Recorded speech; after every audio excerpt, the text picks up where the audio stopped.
Pabor ang ilang motorista sa pagpapalit ng mga traffic lights sa Metro Manila. Mula sa dating may timer, ngayon ay sensor-based na. Kamusta naman kaya ang daloy ng trapiko?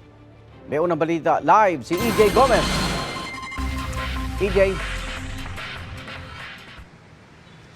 Igan, ang dating timer o countdown sa mga traffic light kung mag-go o stop ay tinanggal na ng MMDA sa lahat ng traffic lights na nasa pamamahala nila.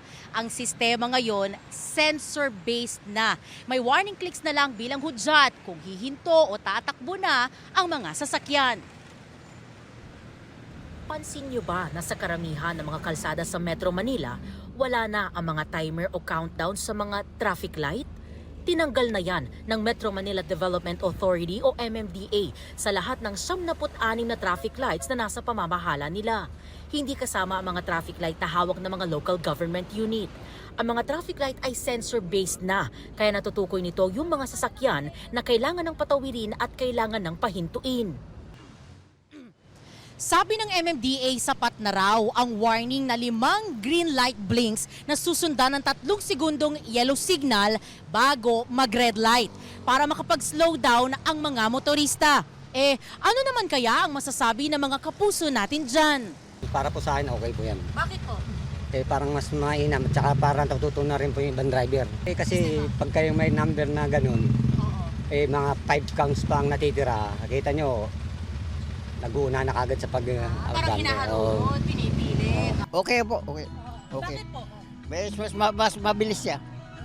Mabilis po. Hindi kagaya dati nga, bagal. Ngayon mabilis siya. Mas okay pa rin po yung timer, ma'am. Di po kayo nalilito. Para sa akin, mas maganda may timer para hindi na sila kakahuli ng mga driver. Mas gusto mo Para may sinusunod, oo. Ayon sa MMDA, ang sensor-based traffic lights ay bahagi ng adaptive signaling system na inumpisahan nila noon pang 2012 at ngayon ay 100% na nilang ipinatutupad. Nito lang Martes, nag-install ang MMDA at North Luzon Expressway Corporation ng adaptive traffic lights sa 3 lugar sa Metro Manila. Yan ay sa C3 Road sa Caloocan, Magsaysay NLEX Interchange at dito sa Espana Boulevard Corner, Antipolo Street. Igan, yung nakikita ninyo ngayon, yan yung bagong install na adaptive signaling system o sensor-based traffic light. Dito yan sa kahabaan nitong Espana Boulevard, corner Antipolo Street. At sa mga puntong ito, yung sitwasyon ng trapiko dito, medyo may traffic build-up na dahil rush hour na nga at maraming pampasaherong bus, jeep at UV Express yung nagsasakay at nagbababa ng kanilang mga pasahero.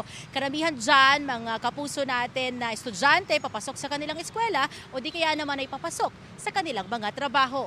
At yan, ang unang balita mula rito sa Maynila. EJ Gomez para sa GMA Integrated News.